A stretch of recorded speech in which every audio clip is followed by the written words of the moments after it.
What's up, everyone, and welcome to the Not Me, Us podcast. I am your host, Jody Johnson, clinical mental health counseling student, your online big brother who is healing himself to help you heal yourself so that we can heal this planet together. Today on the podcast, we're talking about how to create habits that actually stick with us for the long term. So, as always, I'll give you guys a little rundown of how this episode is going to play out. First, we're going to dive into my own little personal connection surrounding habits. We're going to talk about why these habits don't stick, how to start small and build gradually. We're going to talk about how we can shift our mindset. I'll give you guys some practical tips that you can take away today. And then we're going to bring everything together before we close out. So thank you guys for being here, and let's dive into it, chat. Let's talk about habits. They're easy to start, but so hard to maintain, right? We all know this struggle, so you're not alone in this. You ever start off with the best intentions, but a few days or, a few weeks later, you find yourself right back where you started? Well, that's okay because, I've been there too. But why do our habits fail? And what if we shifted the way that we approach them? Well, I guess today, that's kind of what I want to get into and hopefully offer you guys some clarity on how to build habits that actually last. I've been on the habit creation roller coaster, I guess you would call it. Anything from New Year's resolutions to hardcore challenges. I've kind of tried everything in the book. And, I've failed a lot along the way as well. And a few years ago, I remember I was trying to quit smoking and I thought it was just about willpower. But I guess major spoiler alert, it wasn't. There's a lot more to it than just deciding that you want to make a change in your life. And, when I was caught smoking by my coach and removed from my college soccer team, it wasn't just my physical health that was at risk. It was, my mental health too. And I guess it was that moment of being on my own with no team. It really changed the way that I looked at my holistic health.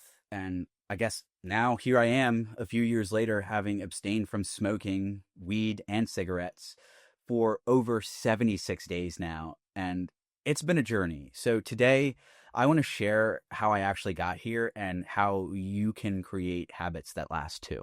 This episode is all about strategies that have been working for me, real practical tips for making change that lasts. But here's the thing, it's not a one-size-fits-all approach. So my hope in this episode is that you'll find something that resonates with where you are at right now. It's not just about me, it's about us. So why do our habits not stick? Well, one, it's the lack of consistency and the unrealistic expectations that we have for ourselves. And I'm saying this, but we've all been there. Trying to go all in on a habit and burning out after a day, a week, or maybe two. It's like you're signing up for a marathon and you haven't even ran a mile yet. That doesn't make sense, right? If you're setting an expectation for yourself that is way too high, way too soon, you are setting yourself up for failure. And I've seen so many people do that with challenges such as the 75 Hard Challenge. And for those of you who don't know, the 75 Hard Challenge is an intense challenge. 2 45-minute workouts, drinking a gallon of water, reading 10 pages of nonfiction, taking a daily progress picture, and no alcohol for 75 days straight. Sounds great, right? When I tried it, I was expecting to completely transform myself in just 75 days. Like, on day 76, I was just going to magically wake up and be anew. Like, I wouldn't even have to try because, I spent 75 days doing blah, blah, blah. So now I'm a completely different person. What I didn't realize at that time was how mentally and physically taxing it was going to be. Obviously, I knew it was going to be hard. It's, kind of in the name of the challenge. But I did not know how mentally and physically taxing it was going to be. Number two, it's trying to change too much at once. And I guess this pitfall is the result of trying to juggle too many habits at once. I'm going to compare it to carrying all the groceries in on one trip. You are bound to drop something. And I say this hypocritically because to this day, I still try to carry in all the groceries in one trip.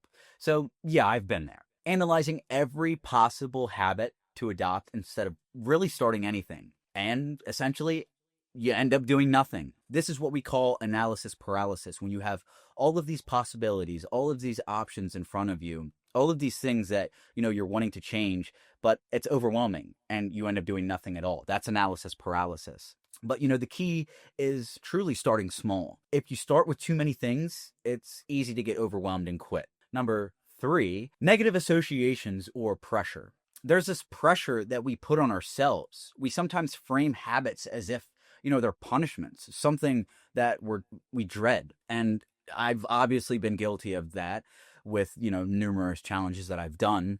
I used to carry this mindset of, oh, I have to do this. I have to do my 45-minute workout today, instead of I get to do this. And guys, I'm not kidding when I tell you this. Mindset makes all of the difference. If you approach a habit like it's a chore, you are eventually going to resist it. It might not be today, it might not be tomorrow, but you will eventually resist it. And that resistance will only make it harder to keep going. It'll make it harder to persevere. It'll make it harder to be resilient. So what I want you guys to do is focus on this principle. Start small and build gradually. I'm a huge believer in progress over perfection. When I first tried to quit smoking, I expected to do it all at once, to quit cold turkey. But, obviously that didn't fucking work. So I realized that I had to start by cutting back slowly. And, I was able to reduce how often I was smoking until, I felt ready to quit completely, until I felt ready to go cold turkey. Small steps, small wins, they fucking matter. I promise you. And even on the days when, things didn't go as planned for me, I still realized that those small wins counted. Progress is progress, no matter how slow. What I want you guys to remember is that the tortoise beat the hare. And that's a lesson that I really had to learn. That's a lesson that I've had to ingrain into my brain. Because the culture that we live in currently is so obsessed with instant results. Social media, technology, everything around us is so quick. But lasting change, it doesn't happen overnight. We are not overnight oats. I don't care how delicious they are. We are not overnight oats. I've done the 75 hard challenge twice. Both while I was in college, both while I was in undergrad. So I was balancing not only my mental, physical, and spiritual health, but also the coursework associated with being in college, being a psychology major with a biology minor. The second time that I did this challenge, I was also running collegiate track and field. I had joined the cross country and track and field team, and I was in my track season. But now what I do is prioritize consistency over intensity. So that's showing up, even if it's in small ways, because it makes a bigger difference than burning yourself out with the extremes. So now, instead of, waking up and feeling like I have to do a 45-minute workout, I can wake up and realize that, okay, I do have to tackle a lot of miles this week because I'm still a track and field athlete. So instead of waking up and thinking that I have to do 45 minutes, I'll wake up and I'll run a mile, or I'll run for 15 minutes because, I have to show up to work on time. So yeah, I'm focused now on consistency instead of doing these intense challenges. Because if I wake up too late in the morning and I'm like, oh my God, I have to run for 45 minutes, analysis paralysis, and I don't do anything, it is so much better for me to wake up and run a mile or 2 miles to, add on to my weekly mileage than to not do anything because I'm like, oh, I don't have the time. I have so much time. I just have to prioritize it well. What I also want you guys to take note of is that there is real power in accountability and social support. Sharing your journey, even with it, if it's just with one person, that can make a huge difference in your life. And I found that, having people in the corner of my ring, whether it's online or whether it's in person, it's kept me motivated and it's kept me focused. When I started my fitness journey, when I got kicked off the team, I began posting my progress on my Instagram. Initially, it was just on my Instagram stories, but, even the support then, it made me feel like I wasn't doing it alone. And, years later, as I'm leading up to my first marathon, I started creating reels and YouTube videos, and it just increased the support that I was getting. And I had people around me that were truly invested into what I was doing, and they pushed me to reach my goals. So the community and social influence that I have had in the recent years has just been so crucial in, the accountability aspect of my life. So whether it's a friend, a family member, or a group of like-minded people, find a support system that holds you accountable and encourages you to reach your goals, to become that person that you want to be. And to be honest, that was one of the best parts of doing 75 Hard, having others alongside my journey who understood the struggle. I had people along the ride. But I also want you guys to remember that accountability does not just come from other people. It starts with you. You are the one that has to stay committed, even when it feels fucking tough. Like, as Nick Bear says, go one more. You are the person that is going one more. No one can make you do it.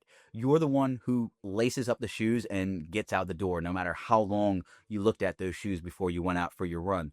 You're the one who puts down the pack. You're the one that's able to go out with your friends on the weekend and say no to a cigarette. I mean, those are just a few examples, but hopefully you get it. And I just talked a few minutes ago. I'm bad with memory, but mindset is very, very important. So you need to shift your mindset. You have to view your habits as a lifestyle. And okay, let me start by talking about failure for a second. It's not the end. It's just a part of the journey. And there's a quote from Winston Churchill. I won't give the whole quote because I've talked about it in so many episodes, but failure is not fatal. So to start off 2025, I did the 30-day Discipline Equals Freedom reset created by Jocko Willink. And I had an accountability partner who was, in another state, which was like 12 hours away from me, but nonetheless, I had an accountability partner, and it was less of a challenge and more about starting off the year focusing on healthy habits that I want to keep throughout the rest of the year. And when both my accountability partner and I fell off track with this reset, we didn't throw in the towel. We simply adjusted, we learned, and we embraced imperfection. And we recognized that failure is just feedback on how we can improve next time. We didn't throw in the towel. We didn't give up. We said, okay, this is what I did today. Tomorrow I will take the next step. We didn't give up. And I think that's where long-term thinking becomes crucial, because I've seen so many people, do the 75 hard challenge. And once they, fail a task for the day, they're like, okay, I'm done. And then they quit doing literally everything. But building habits is not about short-term wins. It's not about saying, oh, I did this for 75 days and now I don't have to do anything with my life. It's about long-term change. That's why I did the challenge.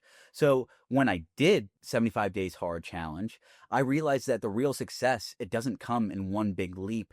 It actually comes from consistency. Small actions add up over time. They compound. We are the choices that we make. The habits that we build today, they shape the person that we become tomorrow. And if you don't want those habits in your life, then you really don't have to do them. Okay, so now I want to give you guys some practical tips that you can use to start building habits in your life. The first is you need to identify what you really want. Start by asking yourself the question, what habits do I want to build that align with who I want to be in the future?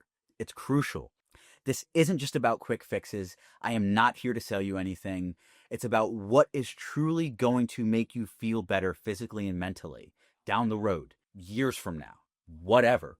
For me, quitting smoking wasn't just about breaking a bad habit. It was about aligning my habits with my long-term goals, like my fitness journey. And last weekend, a friend actually asked me, why are you quitting smoking? And are you just done smoking forever?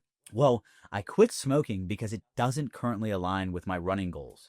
In regards to forever, that's too much to fucking think about right now. I can barely survive the year. I can barely survive the month. I can barely survive the year. Christ, I can barely survive some days. So forever, that's way too much for me. I'm not thinking about that right now. I want to run fast, and smoking will not benefit my performance. It just won't. So I cut it out of my life. And maybe by all this time that I've spent cutting it out of my life, I have developed habits that allow me years down the road to say, okay, I don't have to smoke because I know what habits I can engage in to not smoke.